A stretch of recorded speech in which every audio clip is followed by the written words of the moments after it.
Good morning, friends. It is Tuesday. It is the day after the Deadpool premiere. I am absolutely excited. I'm also extremely exhausted, but let's get into the thick of it. This is the full-on spoiler reveal of Deadpool and Wolverine. Here we go. I am currently sitting in the Newark airport. It is 6 o'clock in the morning. I may have gotten like 2-3 hours worth of sleep, but I know that I need to get this up because every single person is going to be releasing these spoilers, and I want to make sure that I'm one of the first because I wrote copious amounts of notes while this premiere was going on just to make sure that those people who wanted to know had the information when they wanted it. I also took the liberty of having a fuck counter, the amount of times I said fuck, and let me be very clear. Every other word in this movie is a beautifully placed profanity. Every single person is cursing. Truly, Kevin Feige gave the green light and everyone ran with it. But just so you're aware, and I know in my soul that I still missed a few, right now my fuck counter is 42, including a beautiful cutscene at the end. But I know what you guys really want. It's the cameos. So let me quickly kind of talk about what this movie is about, and then I'm just going to start listing off all of the cameos for you because I know that that's truly what you want to hear and see. So overall, the theme of this particular movie is redemption. It's redemption for Deadpool, who has kind of lost his spark. He's kind of lost what makes him Deadpool and exciting and really just invigorated for superheroism. He's lost the motivation to be with Vanessa, and all of it kind of culminates into he wants to be an Avenger and is denied. He wants to be beyond who he always is, which kind of is a bad guy on a vengeance track. But now he wants to be an Avenger, and he wants to be more than what he is. But unfortunately, Happy tells him, sometimes you shouldn't shoot for way up here. You should shoot for the middle, and you'll still make it. You'll never be disappointed if you only shoot for the middle or lower. So that kind of leaves him in a really depressed and broken spot, and unfortunately that causes Vanessa to separate from him. But then we kind of see him picking up, or at least picking up as much as he can when we see him working for this CarMax. We are essentially seeing a broken Deadpool. The TVA show up, and unfortunately this is a different strand of the TVA. It's not the TVA that we know from Loki. This is Mr. Paradox's branch. There are multiple branches of the TVA. So because Logan is what's called an anchor being in the timeline, which is a pivotal being that supports the entirety of the timeline, their lack of being in this timeline causes the timeline to decay. This timeline, in fact, is decaying. But Mr. Paradox gives Deadpool options. Either you can die and wither with this timeline, or you can come and join me and join an elite team where we go around and just be awesome in the timeline. And he basically is recruiting him to be part of the TVA. Deadpool's like, absolutely not, this is my timeline, I love them. Punches Mr. Paradox in the face, takes his time telephone, and essentially is like, if we need a Logan, let's go, rally on, we're gonna find ourselves a Logan. We then see a multitude of Deadpools, starting with a comic accurate itty bitty Deadpool, which is a CGI Logan. It's super awesome and adorable. We see Henry Cavill as Deadpool, which is it's just everything we wanted. I personally would have loved to see Daniel Radcliffe. Unfortunately, we do not see him in this film. That was the number one that I really wanted to see as Wolverine. We didn't. We see Patch, we see Old Man Logan, just a slew of amazing Logans are in this, comic accurate Logans, back to back to back to back to back. But eventually we do end up with the Logan of this film. He is a broken Logan. He has lost everything. Everyone knows who he is for a particular reason in this film. He's absolutely a drunkard in the worst possible way, can barely function. But Deadpool knows he needs a Logan, so he packs up this Logan, takes him back to the TVA. The TVA explains that this is truly the worst, absolute worst Logan he could have found. But we don't find out what that is until a little bit later. At this point, Paradox is fed up with them. He zaps them straight to the void. And this is kind of where the movie begins. And this is where the cameos, the amazingly beautiful cameos start. Sorry, I'm in the airport and I'm also doing my best not to spoil it for everyone around me, so I'm waiting until people move by. But the cameos. The first major cameo that we see as Logan and Deadpool are fighting each other, we see a savior descend. And already from the voice, we know exactly who it is. It's Chris Evans. And so here is Deadpool, super excited because he's about to introduce this Logan to Captain America. But lo and behold, it is not Captain America, but Johnny Storm from the Fantastic Four. He rips off his cloak. Wade Wilson is so excited for him to say, "Avengers, assemble!" And instead you hear him scream, "Flame on!" and fly away. However, Pyro shows up and a slew of X-Men, and Pyro quickly sucks the light out of Johnny Storm, causing him to fall, presumably cracking his neck, but not really. Alioth then shows up, and Deadpool makes a hilarious comment similar to Alioth from Loki Season 1, Episode 5, breaking the fourth wall as he normally does. Pyro explains there's only two options at this point. You can either die with Alioth, or come to us to meet Cassandra Nova. There's a big scene where we can clearly see that Cassandra Nova is OP in the Void. This is her domain. Everyone obeys and rules her law. There's a quick and nasty battle. As Alioth shows up, Deadpool and Wolverine are able to escape. As they fly away and land, we are then introduced to two new Deadpool characters. One which we already knew, which was Dogpool. I got a beautiful video with Dogpool while I was at the premiere, one of the highlights, and also Nice Deadpool, which is essentially long-haired Ryan Reynolds, who is just a nice guy. It's like everything about Canada put into this character. It was adorable, but it did get old after a while. But he was too nice. He was just too nice and friendly. But he was the owner, for now, of Dogpool. Deadpool makes an educated wish to Logan to let him know, hey, I promise you the TVA can fix your timeline. They give you everything that you want. Just help me get back home. Help me get back to the Void. Help me help my universe. And I promise you, I will make sure that you get your universe back too.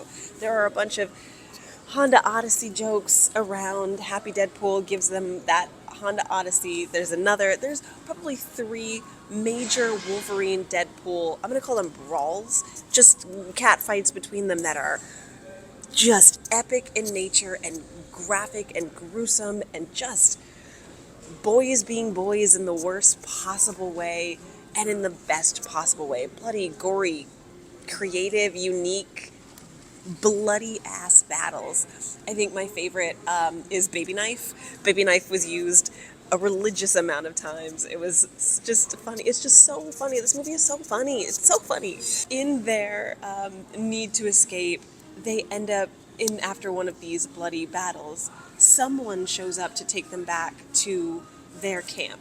This is when the big epic cameos of this movie begin.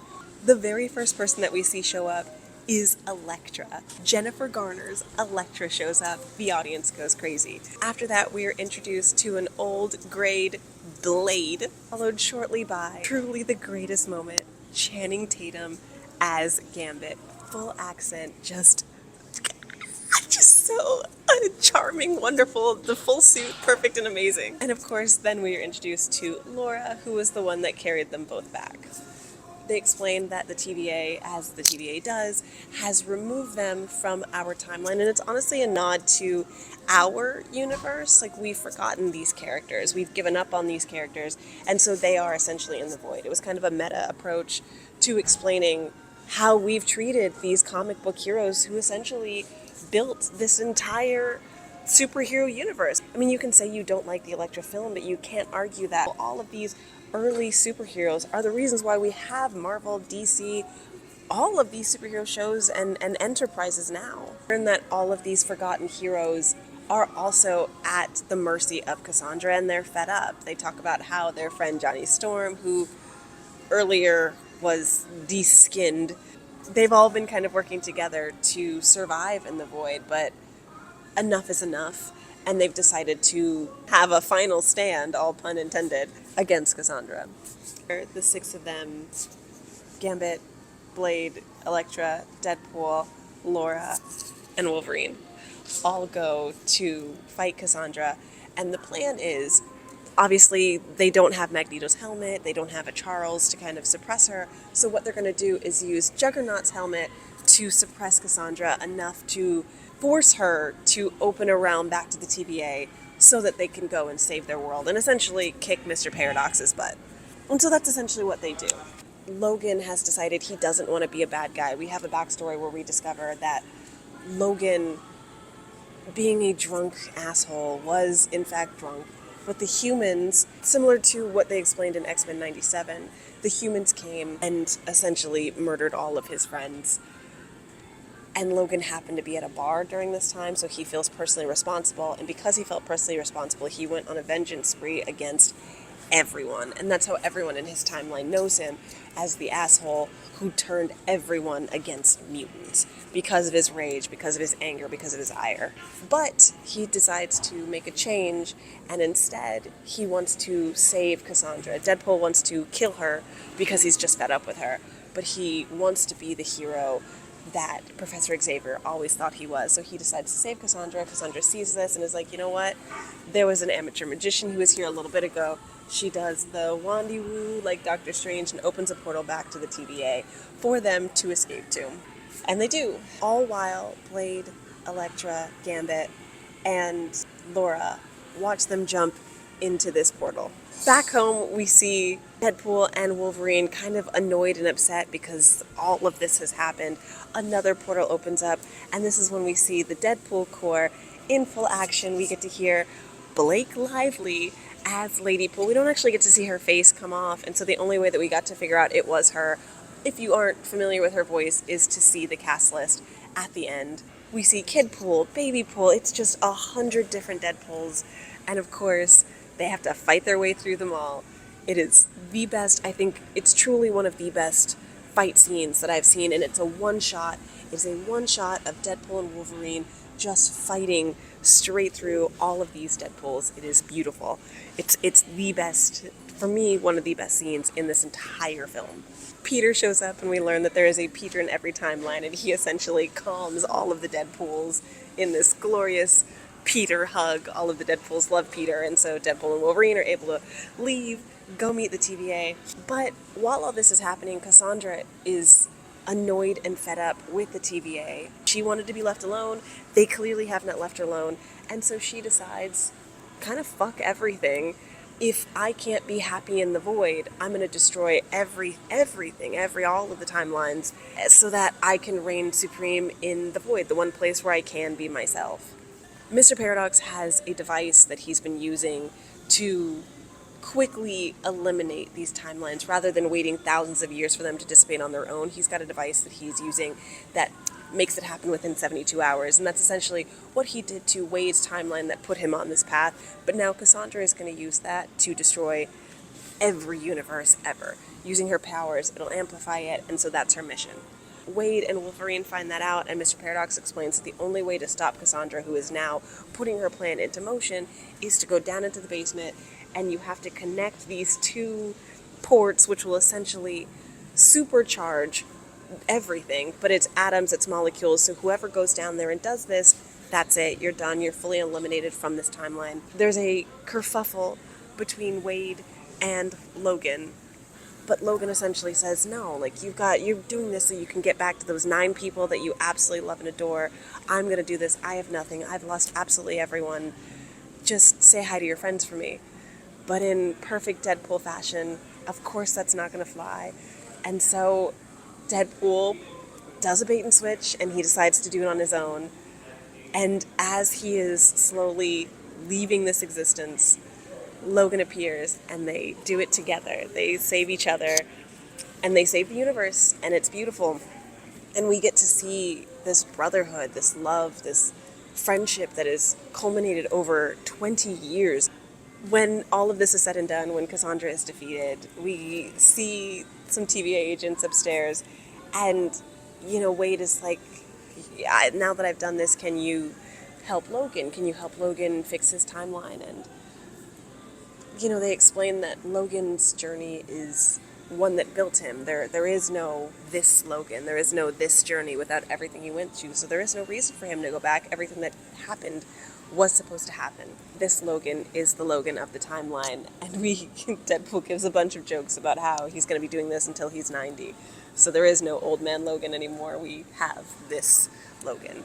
And we get to start all over again, refreshed, renewed, reinvigorated. And honestly, it was beautiful. We gave love to all of these old characters, and we got to see them have their final redemption moments.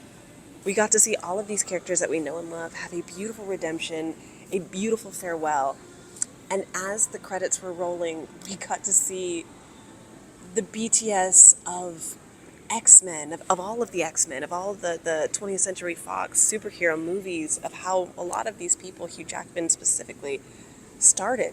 And it was such a beautiful tribute, not only to comics and superhero movies, but to the fans, to say thank you for being on this journey with us. Thank you for being here and for loving us and for loving movies.